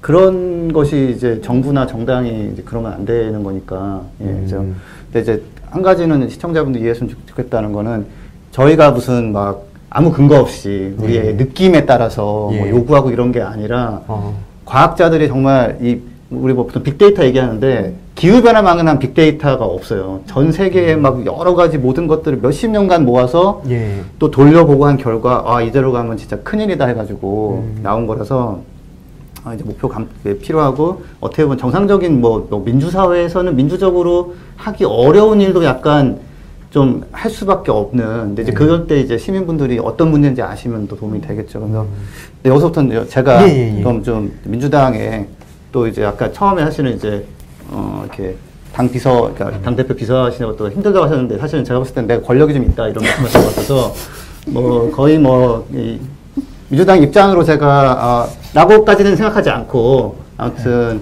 같이 문제를 공유하는 자리인 것 같아요. 오늘 같은 경우에서 제가 좀 몇 가지 여쭤보고 한번 저기 의원님한테 의견을 좀 듣겠습니다. 그 IMF가 작년에 이대로 가면 경제가 파탄이다. 기후 못 막으면. 그래서 탄소세를 이제 부과하라고 선언을 했는데 그 관련해서 그 일부에서는 IMF가 경제나 챙기지 왜 탄소세냐 했는데 IMF 총재가 기후위기 이거 대응 못하면 경제 다 망가진다라고 얘기했단 말이에요. 예, 그래서 근데 이제 탄소세를 얘기하면서 이제 아무튼 그게 이제 딱 처방이 나왔는데 혹시 당 차원에서 이런 거는 뭐 어떻게 지금 혹시 뭐 논의가 있던지 소화하고 계신지 좀. 예, 제가 조금 시간이 있었으면 탄소세를 그 입법 발의하려고 준비하고 있어서 저도 이제 세계적인 이 상황이라는 걸 좀 보고 있는데 새로운 세원을 만드는 게 쉬운 일은 아니에요. 다만 시대가 어느 방향으로 가고 있어서 그것에 맞는 적절한 조세 체계를 만드는 꼭 필요하거든요. 이미 유럽은 대부분이 사실상 탄소세를 가지고 있어요.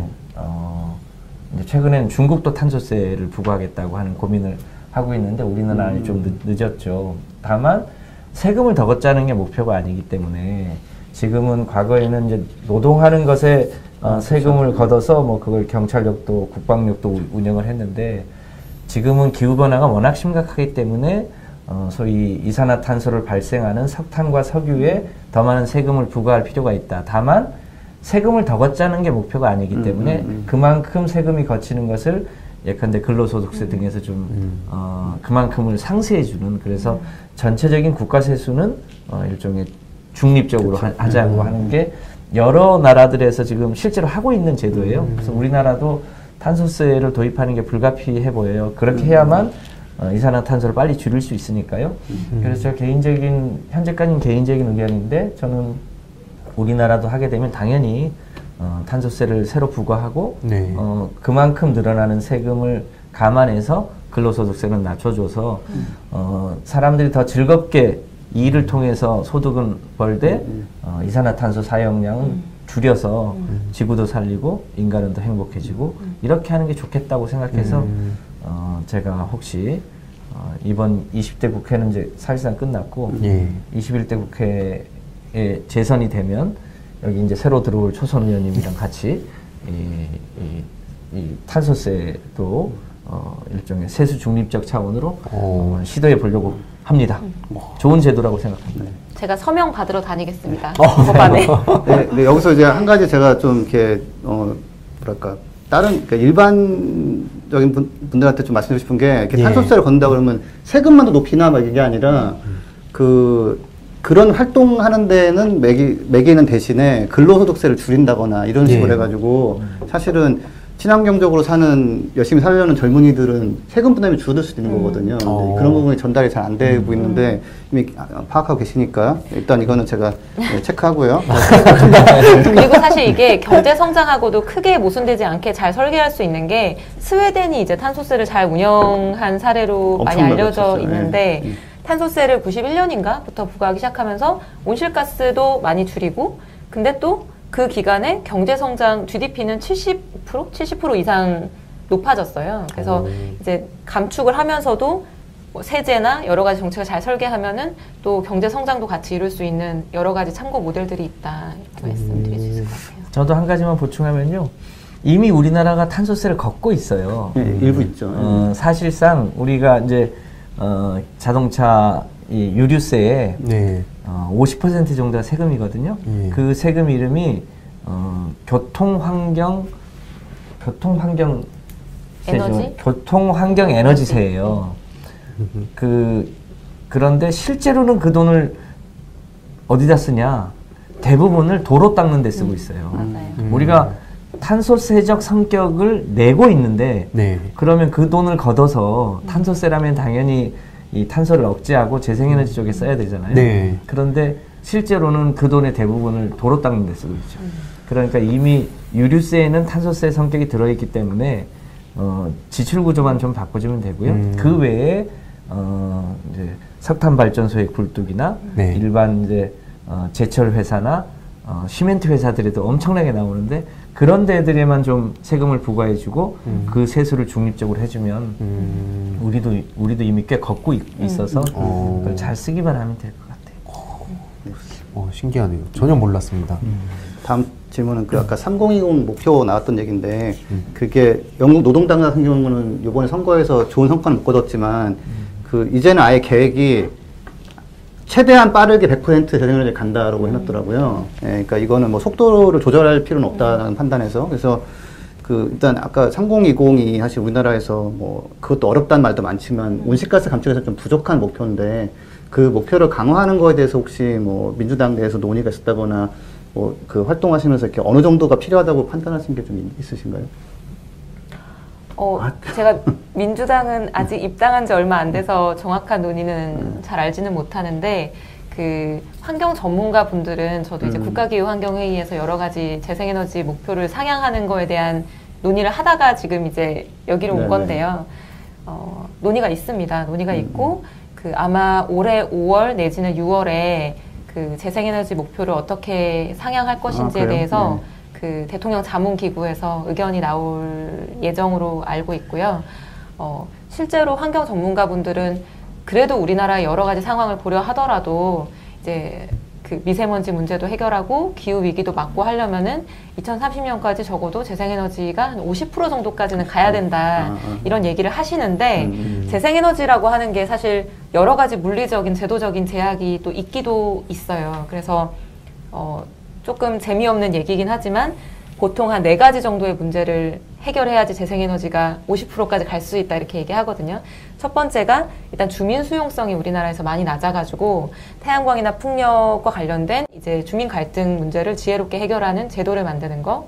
그 다음에 이제 그 입지 규제나 인허가 절차가 굉장히 복잡하고 좀 규제가 많아서 그거를 해결하는 거. 그 다음에 이제 재생에너지를 위한 이 전력의 인프라가 아직 많이 안 깔려 있어서 이 개통 연계의 문제를 해결하는 거. 그 다음에 재생에너지에 대한 이제 보조금 제도를 조금 더 선진적으로 바꾸는 거. 이렇게 4가지 문제가 해결되어야지 우리나라에서 재생에너지가 더 많이 늘어날 수 있다 이렇게 얘기하거든요. 3020보다 더 높은 수치로.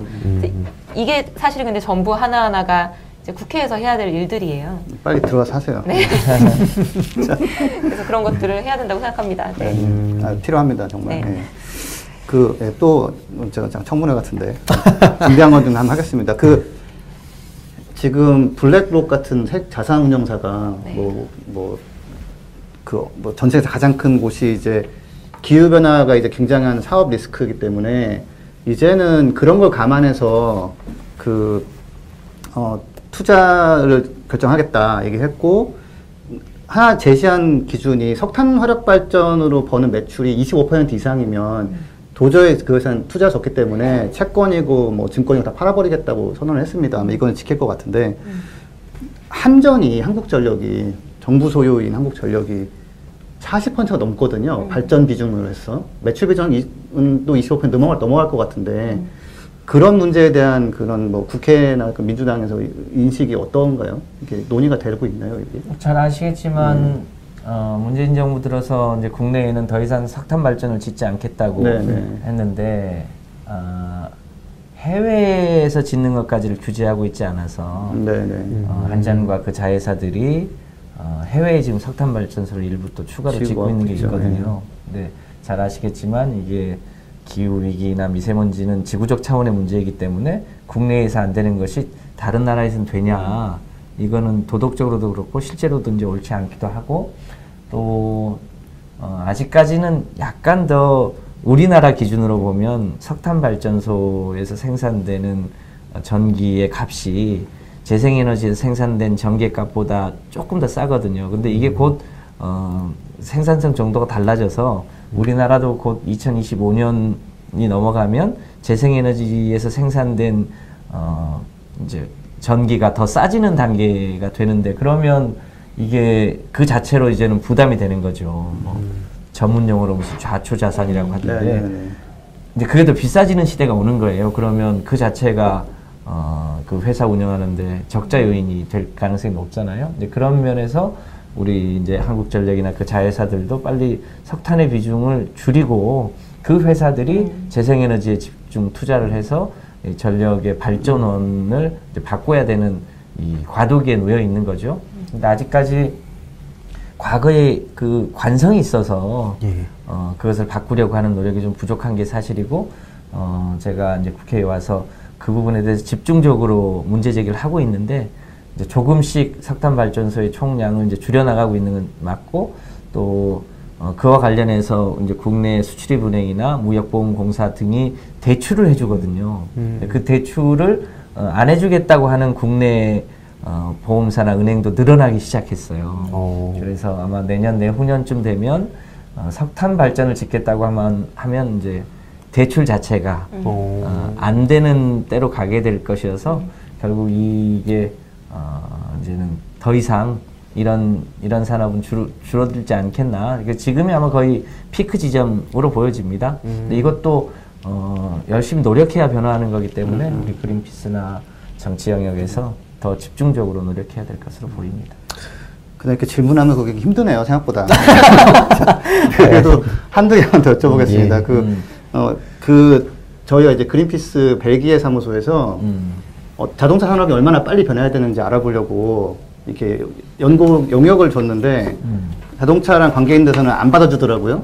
자기들이 이제 관계가 있으니까. 그래서 자꾸 찾아가지고 벨기에 우주항공연구소인가? 뭐 거기서 전문기관에서 나온 결과가 2025년까지 그냥 휘발유차와 디젤차는 2025년까지만 판매를 허용하고 하이브리드 자동차라도 2028년까지만 판매를 허용하고 그 이상은 판매를 허용하면 안 된다. 그렇게 되면은 이제 1.5도 상승해서 멈추는 그런 기후변화 목표 달성이 어렵다고 했는데 혹시 근데 이게 뭐 만만치 않은 문제이지 않습니까? 이 산업 전환한다는 게. 그거에 대해서 뭐 민주당 내에서 혹시 어떤 논의가 있었다든지 그 문제 의식이 어떠신가 좀, 예. 그러니까, 이제 쉬운 문제가 아니긴 합니다. 몇 가지 복합적인 요인이 있죠. 왜냐하면 전기차로 바꿀 경우에 지금은 내연연료 자동차일 때 들어가는 이제 부속품 수가 뭐 총량이 대략 한 2만 개쯤 된다고 해서 이제 소위 1차 하청, 2차 하청, 뭐 3차 하청까지 해서 우리나라가 자동차와 관련되어 있는 보험 포함해서 10명 중에 1명이 그 업계에 종사한다는 거거든요. 근데 전기차로 바뀌게 되면 그게 이제 부품이 조금 더 줄어드니까 혹시 일자리나 경제에 미치는 영향이 크지 않겠냐는 우려가 있는 게 사실인데 그럼에도 불구하고 세계적인 추세상 또 우리 기후위기나 미세먼지를 막기 위해서 전기차나 수소차로 바뀌는 게 불가피하거든요. 그러면 그 부분에 대해서 두려움 없이 전진하되 그 시기를 정확하게 예측해 줘야 하는데 이미 많은 나라들이 그것을 정책에 반영하고 있어요. 노르웨이 같은 나라는 자동차 생산을 안 하지만 2025년부터는 이제 내연기관차는 우리나라에 들어올 수 없어 이렇게 딱 선언을 한 거예요. 그리고 자동차를 생산하고 있는 독일도 일부 자동차 회사별로 우리 자동차 회사는 2030년부터는 이제 그러니까 휘발유 차는 생산을 안 할 거야. 이렇게 발표를 하고 있어요. 근데 우리도 이제는 현대자동차나 기아자동차를 중심으로 해서 언제까지 내연차를 생산할 건지 그리고 언제부터는 이제 전기차나 수소차 중심으로 갈 건지 이것에 대한 로드맵을 세우지 않으면 미국의 포드나 크라이슬러나 이런 자동차 3사들이 기름값이 워낙 쌀 때 그것에 맞는 산업 구조를 가지고 있다가 지금 사실상 굉장히 어려움을 겪었잖아요.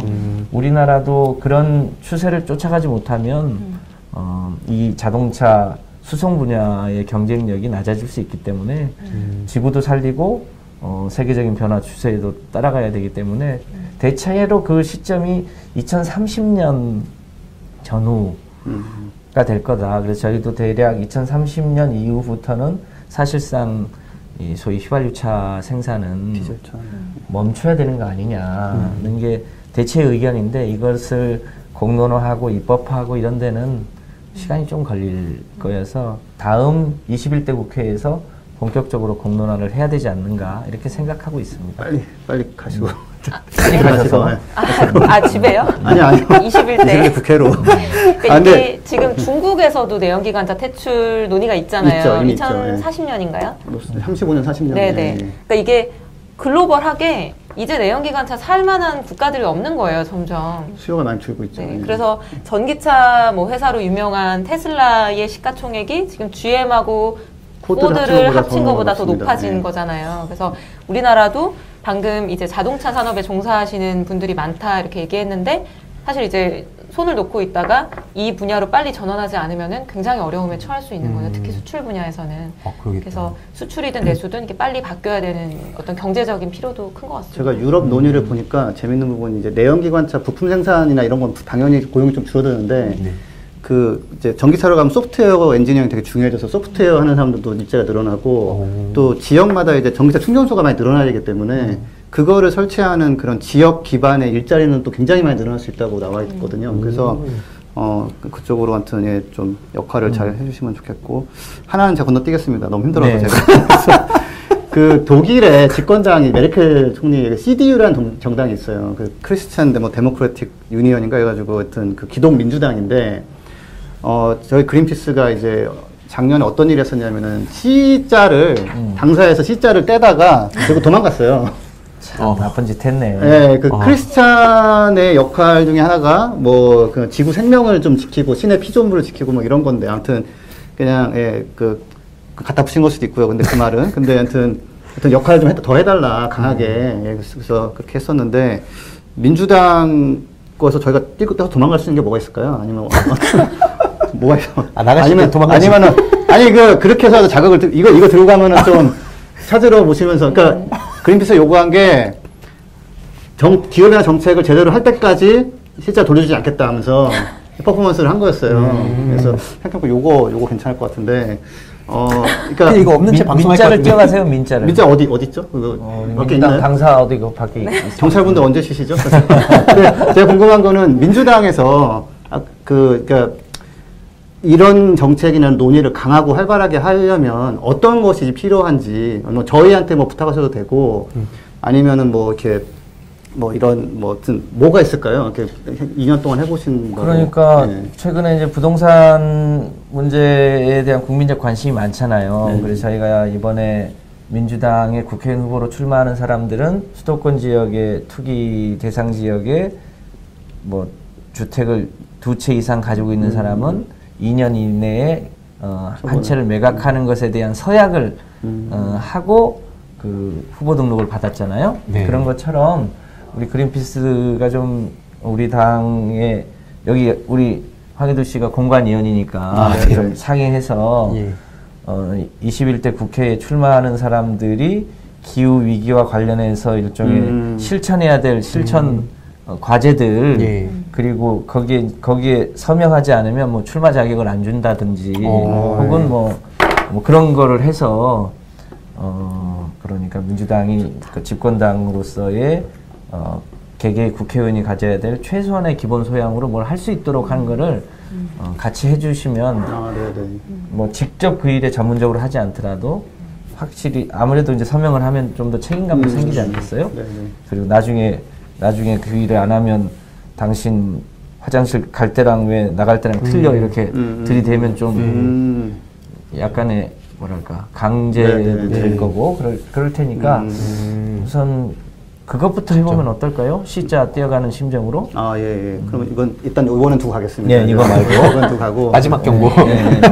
이번에 이제 심사가 많이 진행이 됐으니까 그러니까 이번에 이제 후보로 확정되는 사람들에게 그런 일종의 정책 협약 내지는 정책 다짐을 받을 수 있도록 해보면 좋겠습니다.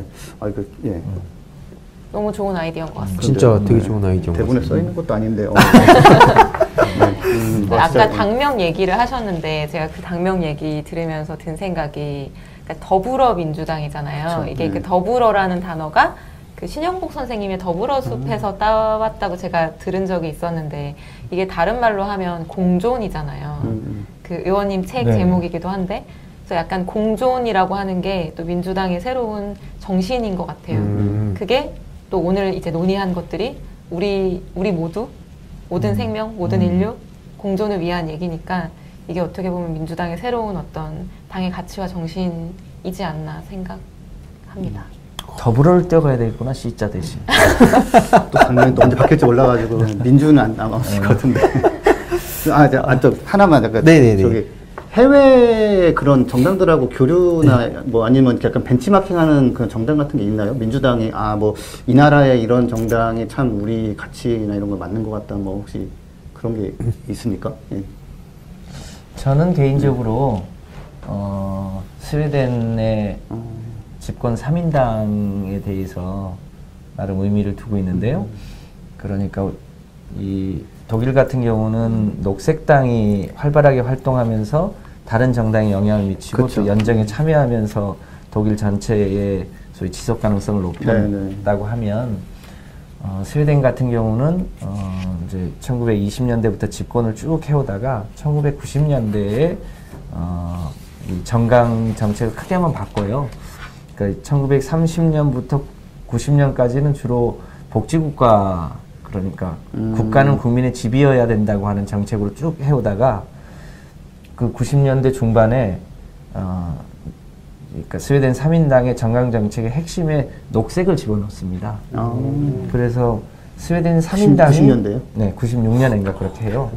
그래서 스웨덴 3인당의 역할에 지속 가능성이 추가로 붙습니다. 저는 한국의 가장 그 국민들로부터 함께 해야 되는 우리 민주당이 스웨덴의 3인당처럼 지속 가능성이라고 하는 가치를 우리 당의 주요한 강령에 붙여서 가면 좋겠다라고 생각을 합니다. 이거는 특히 한국의 상황이 아직 녹색당이 활발하게 활동하고 있는 상황이 아니기도 하고 우리 민주당이 스스로 이 지구의 위기적 상황을 국내에서 잘 정책에 반영해서 보다 지속 가능하게 하면서 더불어 행복한 그런 대한민국을 만드는 일을 하기 위해서라도 스웨덴 3인당의 이 변화 과정을 잘 벤치마킹하면 좋겠다고 개인적으로 생각합니다.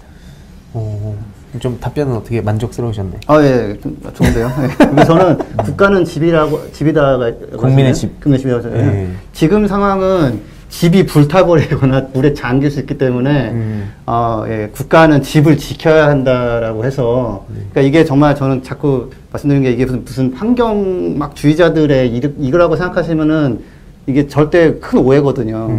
집을 지키자는 그런 거라서 예, 그래서 근데 아까 들은 거 국가는 뭐 예, 국민의 집이라고 해서 아무튼 그게 이제는 국가는 집을 지켜내야 한다로 해가지고 잘 반영돼서 되면 좋겠습니다. 예.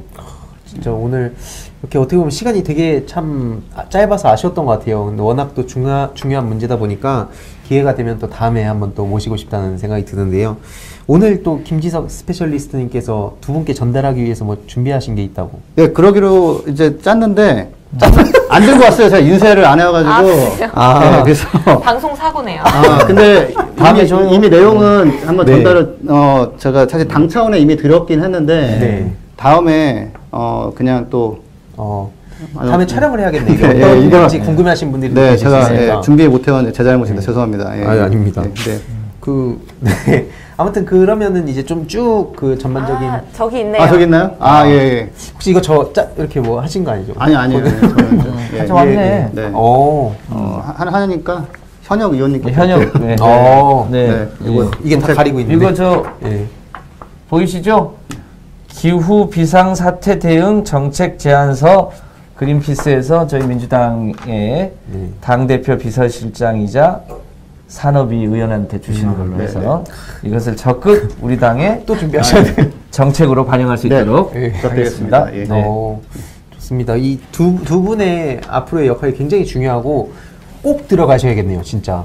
이게 안 그러면 이런 얘기가 다들 인지는 하고 있지만 적극적으로 목소리를 내주실 분이 많이 없는 것 같아요. 제가 현실적으로 보더라도. 그래서 오늘 뿐만 아니라 앞으로 제가 제 방송에서도 꼭 한 번씩 찾아뵙고 싶다라는 생각이 또 들었고, 또 세 분이 오늘 같이 있다 보니까 얘기를 더 못한 부분이 있는 것 같아서 기회가 된다면 한 분 한 분 따로 찾아뵙고 이런 문제에 대해서 좀 구독자분들하고 같이 소통하는 시간도 가져야 된다는 생각이 많이 듭니다. 어떻게 보면 김지석 스페셜리스트님께서 두 분께 마지막으로 좀 당부하시고 싶은 말씀이 있으실까요? 네. 일단 꼭 들어가시고요. 가장 중요한 문제네요. 예, 왜냐하면 들어가셔야 할 수 있는 걸 제가 잘 알고 있으니까. 예, 그리고 들어가시면 여기 나오는 내용, 그래서 아마 이제 동의하시는 분들이 많지 않을 거고, 특히 초반에는. 근데 이제 아시다시피 이거는 무슨 그냥 우리 느낌대로 뭐 이 정도 해야 되는 거 아니야라는 게 생각이 아니라 과학적인 현실에 기반한 그래서 꼭 필요한 일이니까 아마 이제 힘드시더라도 너무 그 선을 지키셔서 해결이 날 수 있는 정책을 많이 도입해서 이제 자랑스러운 뭐 정치인과 이제 정당으로서 역할을 해주시면 너무 감사하겠습니다. 안 그러시면 괴롭힐 거니까 참고하시고요. 그럼 두 분께도 여쭤보고 싶어요. 오늘 좀 대화가 어떠셨는지, 막, 너무 이렇게 어깨를 무겁게 한 거 아니냐라든지, 뭐 편하게 좀 어떠셨습니까, 대화가?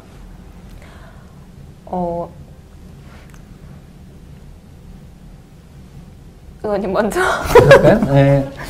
저는 이제 우리 시청자분들한테 개인적으로 권하고 싶은 게 하나 있는데요. 우리가 보통 이제 자기가 태어난 동네를 사랑해요. 그걸 보통 애향심이라고 하지요. 한일전만 하면 애국심이 막 불타요. 네. 그런데 하나를 더 가졌으면 좋겠어요. 우리가 살고 있는 행성 지구, 이게 무한히 커서 그냥 어머니처럼 모든 걸 받아줄 것 같지만 우주적으로 보면 먼지 같은 존재라 이게 지금 굉장히 위험한 상황이거든요. 근데 우리는 내가 애구심을 가져야 된다는 생각은 많이 못해요. 그래서 우리가 애향심, 애국심을 가지고 있는 것만큼 하나밖에 없는 기적 같은 지구를 사랑하는 마음도 좀 가져서 이 지구가 지금 기후 비상사태 때문에 굉장히 위기이니 이것을 70억 분의 1의 의무감을 갖고 좀 함께 사랑했으면 좋겠다. 이런 거를 좀 같이 늘 뭐랄까 생각하면서 작든 크든 실천하고 그 분야에 관심 있는 좋은 정치인을 격려하고 찍어주고 그렇게 했으면 좋겠다고 하는 생각을 마지막으로 하겠습니다. 그러면 요약해보자면 애구심을 가져라 이 말씀이신 거예요. 이거 많이 갖고 계신 것 같은데. 여기는 뭐 많이 가지고 있어요. 근데 저는 근데 스페셜리스트님께. 애구심 이렇게 안 생기시더라도 애향을 하기 위해서라도 지구 기후가 지켜져야 되거든요. 그래서 애구심이 안 생기신다면 내가 소중하게 생각하면 뭐지? 내 아이, 뭐 나의 뭐 안정적인 노후, 뭐 이런 것들이 사실은 다 기후가 무너졌을 때 지킬 수가 없는 거기 때문에 애구심이 가시는 게 제일 좋고요. 근데 그게 안 되시면 내가 아끼는 것들이 기후랑 상관이 있나 생각해 보시면 있습니다. 이게 굉장히. 그래서 그렇게 좀 해주시면 좋을 것 같아요. 네, 이수영 변호사님은 뭐 어땠어요? 오늘. 일단 그린피스 덕분에 이렇게 그 당원 여러분들 앞에서 기후변화, 기후위기에 대해서 이렇게 깊게 자세히 할 수 있는 기회가 생겨서 너무 감사드리고요. 개인적으로 드리고 싶은 말씀은 인재 영입으로 제가 왔는데 최근에 어떤 분이 인재 영입이 뭐냐, 왜 하는 거냐 이런 질문을 받으셨을 때 그런 말씀 하시더라고요. 당이 매우 중요한 문제인데 지금까지 조금 이렇게 잘 열심히 챙기고 있지 못한 어떤 작은 부분들 틈이 있을 수 있는데 그 공백을 이제 메우기 위한 게 인재 영입이다 이런 말씀을 하시는 걸 들었었거든요. 그래서 저도 지금까지 기후변화나 기후위기 그리고 환경 문제에 대해서 굉장히 중요했지만 어떻게 보면은 많은 노력이 이제 집중되지 못했던 분야에서 그 공백을 메우기 위해서 이제 여기에 왔다고 생각하고 그래서 열심히 해서 민주당이 이러한 분야에까지 외연을 넓히는 어떤 풍성한 넓은 정당이 되는 데에도 기여하고 우리나라가 기후위기 대응 수준이 높아지는 데에도 기여를 하고 또 그 방법에 있어서도 비용 효율적인 경제적인 방법을 잘 찾아서 국민들께 일자리나 산업도 이제 새로운 일자리와 산업을 제시하고 제공해 드릴 수 있는 그런 정치인이 되고 싶다는 말씀을 드립니다. 네, 잘했어요. 네, 만족하시네요. 칭찬받았어요. 네, 진짜 정말 아까부터 말씀드렸지만 시간이 정말 아쉽고 저도 젊은 친구들이 좀 이런 문제에 대해서 당장 저부터도 그렇고 당장 내 문제다 생각을 하고 앞으로도 열심히 또 많이 알릴 예정이고요. 꼭 한번 또 모시고 싶습니다. 뭐 따로라도 제가 찾아뵙고 해야 된다고 생각해요. 왜냐면 이게 너무 심각한 문제인데 그래서 아무튼 오늘 정말 유익한 시간이었고 마지막으로 이제 한 분씩 좀 짧게 시청해주신 구독자, 지지자분들께 한 말씀씩만 부탁드리겠습니다. 이렇게 좀 네, 스페셜리스트.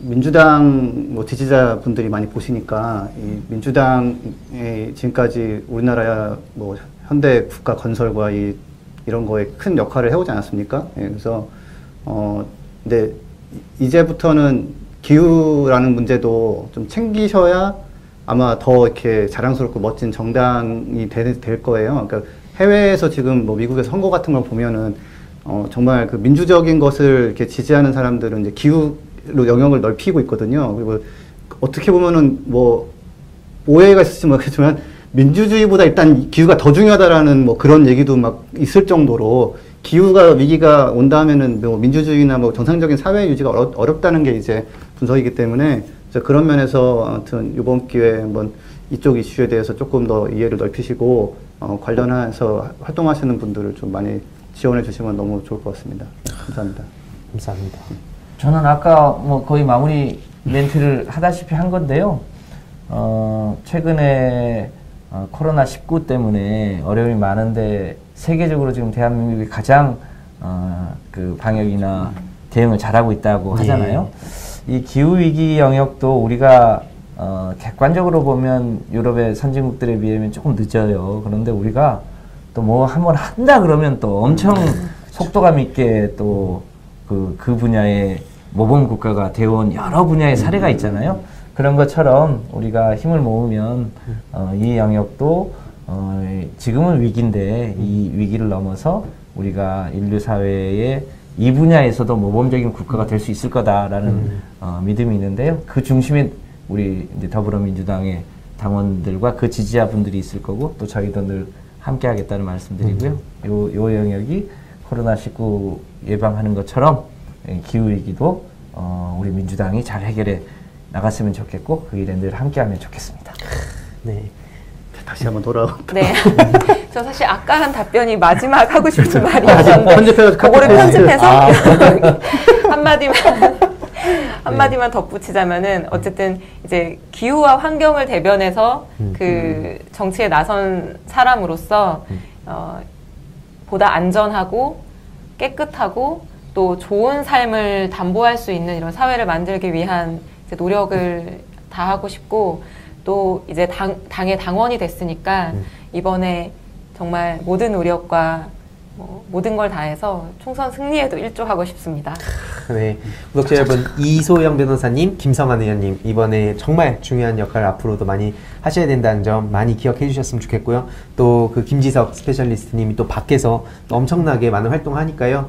그 내용에 대해서도 다들 이렇게 인지를 해주셨으면 좋겠고 정말 짧게 제가 하나 그게 궁금할 것 같아요. 이걸 보시는 분들이 엄청 끌어올랐을 것 같아요. 끝까지 보신 분들은 끌어올랐을 것 같은데 딱 이게 끝나면 그런 생각이 들 것 같아요. 그럼 내가 지금부터 뭐라도 해보고 싶다. 뭐 시민들이 실천할 수 있는 아주 작은 거라도 있다면 뭐가 있을까요? 당장 이걸 딱 끝나고 난 이거라도 뭐 하고 싶다. 뭐 예를 들어서 뭐 할 수 있는 게 없을까요? 저는 약간 이게 너무 작은 실천으로 가면은 너무 임팩트가 적어서 저는 뭐 개인적으로 자동차를 전기차로 바꾸시라는 말씀 많이 다니거든요. 자동차 안 쓰신 게 제일 좋긴 한데 전기차로 바꾸는 게 자동차 산업의 산업 전환에도 좀 도움이 되고 그리고 실제로 차가 되게 좋아요. 그리고 유지비도 별로 안 들고 잘 아마 의원님도 지금 전기차 타시는 걸로 알고 있는데 그래서 아무튼 그런 뭐 집에 있으면 태양광 설치하신다거나 태양광 설치 그런 식으로 그러니까 소소한 실천에서 조금 넘어선 그런 걸 한번 알아보시고 여건이 맞는 분들은 좀 하시면 좋을 것 같습니다. 감사합니다. 그러니까 실천도 이렇게 끌어오르셨을 수도 있는데 조금 더 공부해보고 싶다는 생각이 드실 수도 있고 또 당원 여러분들 만나보니까 독서나 책 읽는 거 굉장히 좋아하시더라고요. 그래서 제가 오늘 사실 소품으로 가져온 책인데 그 혹시 기후변화나 이게 어떻게 앞으로 경제를 바꾸고 어떻게 경제 전략으로 연결될 수 있는지 좀 그런데 관심이 혹시 생기셨다면은 최근에 나온 이런 책도 재밌게 읽으실 수 있을 것 같아요. 글로벌 그린 뉴딜이라고 하는 제러미 리프킨이라는 분이 쓰신 책입니다. 감사합니다. 저 조금만 보충. 네네네. 저희 그린피스에서 부자 아빠 살아남는 아빠라고 팟캐스트를 하고 있거든요. 이게 매주에 지금 국내 언론에서 크게 좀 이렇게 안 다루고 넘어가는 그런 것들을 저희가 좀 세세하게 다루고 전기차를 살 때 어떻게 하면 좋은지 뭐 이런 것도 제가 팁을 계속 드리고 있어요. 그래서 저 책은 돈이 들지만 저희 팟캐스트는 돈이 안 들어요. 그래서 저희 유튜브나 저희 뭐 팟빵이나 이런 데 있으니까 그거 많이 들으셔야지 안 그러면 저희가 실적 없다고 해지할 수 있기 때문에 많이 좀 들어주세요. 좋습니다. 저도 한마디 할까요? 예. 원전이나 석탄은 대규모 에너지원이어서 일반인들이 접근하기가 쉽지 않아요. 그런데 우리 주제가 이제 탄소를 줄이고 재생에너지를 늘려서 뭐 하자는 거잖아요. 재생에너지는 특성상 티끌모아 태산에너지예요. 누구나 다 탄소를 줄이고 재생에너지를 늘리려고 마음을 먹으면 작은 실천이라도 할 수 있는 게 대표적인 게 베란다에 그 베란다 태양광을 다는 일이거든요. 전기차만 해도 좀 큰 일이잖아요. 그러니까 그런 베란다에 태양광 하나를 다는 일, 우리 집에서 안 쓰는 그러니까 컴퓨터나 셋톱박스에 전기 코드를 빼는 일, 그런 작은 실천부터 하면서 좀 더 크게 전기차도 바꾸고, 저는 수소차 타고 제 집사람은 전기차 타는데 그렇게 바꾸고 그런 좋은 정치인을 뽑아주고 이런 일을 하려면 여러 가지 영역에서 할 수 있는 일이 많을 거예요. 저는 참고로 차를 안 탑니다. 네, 여기는 안 타고. 좋습니다. 네, 저 마지막으로 질문 하나 해도 되나요? 네. 이렇게 그 여러 정당들하고 지금 이런 얘기를 쭉 하고 계시잖아요. 어떤가요, 민주당? 뭔 얘기를 듣고 싶어서? 예. 예. 지금 뭐 일단 이런 자리에도 시간을 주시고 이렇게 나와주시고 그런 건 굉장히 제가 감사하고 긍정적이고요. 예, 다만 이제 아직까지는 민주당이 이런 지금 필요한 그린 뉴딜 이런 거에 대해서 공개적으로 이렇게 여론을 만든다거나, 네, 그래서 그게 궁금하고 빨리 해주셨으면 좋겠습니다. 네. 다만 뒤에 부분은 편집해 주시겠어요?